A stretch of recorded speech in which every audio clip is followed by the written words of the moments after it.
Hey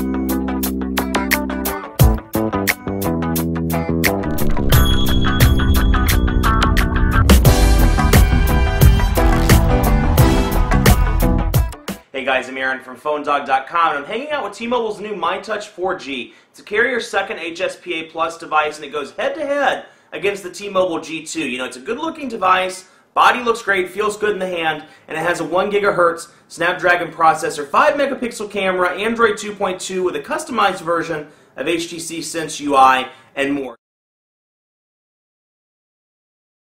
Let's jump into widgets. You know, in addition to the HTC widgets, you'll see some T-Mobile specific ones as well, like App Pack, Faves/Family widget, FriendStream, which is actually an HTC widget, Media Room, Twitter, Weather, YouTube, things like that. Now, you know, the Faves Family widget was actually installed on one of the home screens. There it is, the Faves widget. So, you know, we went back earlier and did the check balance Faves, so that's installed there, and that's a myTouch specific widget as well. Now let's jump into here real quick, and I want to take a look at T-Mobile TV, which is one of, like Sprint TV, it's T-Mobile's new TV program, and it's available on this device and on the HD7, the Windows Phone 7 device that recently launched. So we'll accept that, and we'll wait for it to load. We'll start it. Yeah, we'll start a trial. Why not?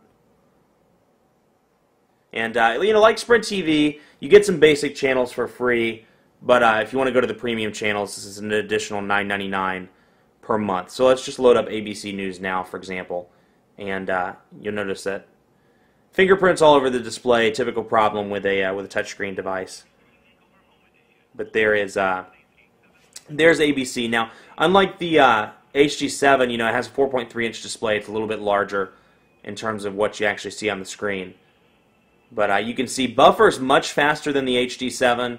Loads very quickly, and the picture looks good. You know, I was having some loading issues with the HD7, so perhaps the fact that this is on HSPA Plus or 4G is beneficial to T-Mobile TV. You can see, I mean, no lag whatsoever, very quick. You know, no pixelated or little pixelated issues there, issues with pixelation rather.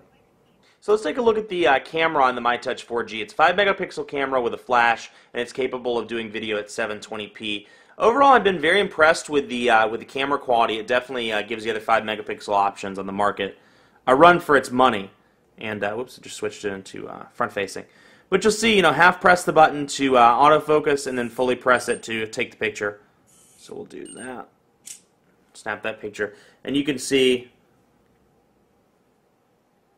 by looking at it, image quality is very good. The Sprint logo came out nicely, and colors look decent. Now, you know, again, I'm in a very lighted situation, but still, I've been very pleased across the board, from outdoor pictures to indoor pictures to even low lit situations. The flash does a good job of lighting it up. Now, you get quite a few editing options.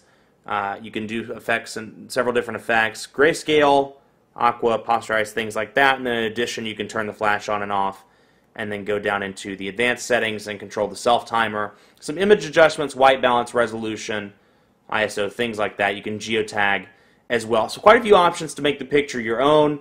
And then, of course, clicking this button brings up the front-facing camera if you want to do some self-portraits. Because we all know, we all do those portraits, those self-portraits, you know, pucker the lips out, things like that. Or maybe that's just me. And then you can go into video mode. So the review wouldn't be complete without a good quadrant standard score, and of course a speed test. And you can see I just ran the quadrant standard score to save some time, and the device came in 1833, much faster than the Nexus 1, or the average Nexus 1, Droid X, Evo, original Droid X without the 2.2 update, Galaxy S, etc., etc. So very fast device according to quadrant standard.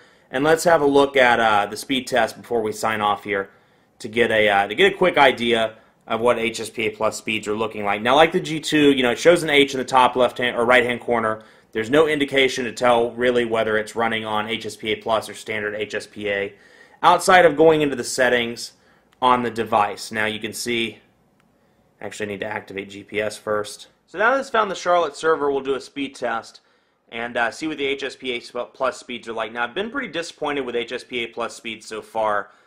You know, I have a tower right beside my office, cell site beside my office, and it's HSPA Plus capable, so the speeds have been kind of disappointing on both the G2 and the myTouch. That said, it's hovering in about the 3.1 megabits per second range, On the upload, 1,337 kilobits per second. The fastest I've seen on the myTouch is about 5 megabits per second. Otherwise, it usually hovers in the 2 to 3 megabits per second range. Kind of disappointing for HSPA Plus, but we'll keep monitoring that and let you know if developments break. Much more coverage to come on the myTouch 4G on PhoneDog.com. Be sure to like us on Facebook, Facebook.com/PhoneDog. We're giving away 100 iPads and a trip to the Super Bowl. Who knows? You could win. Head over to Facebook.com/PhoneDog. Like us, and be sure to enter the sweepstakes.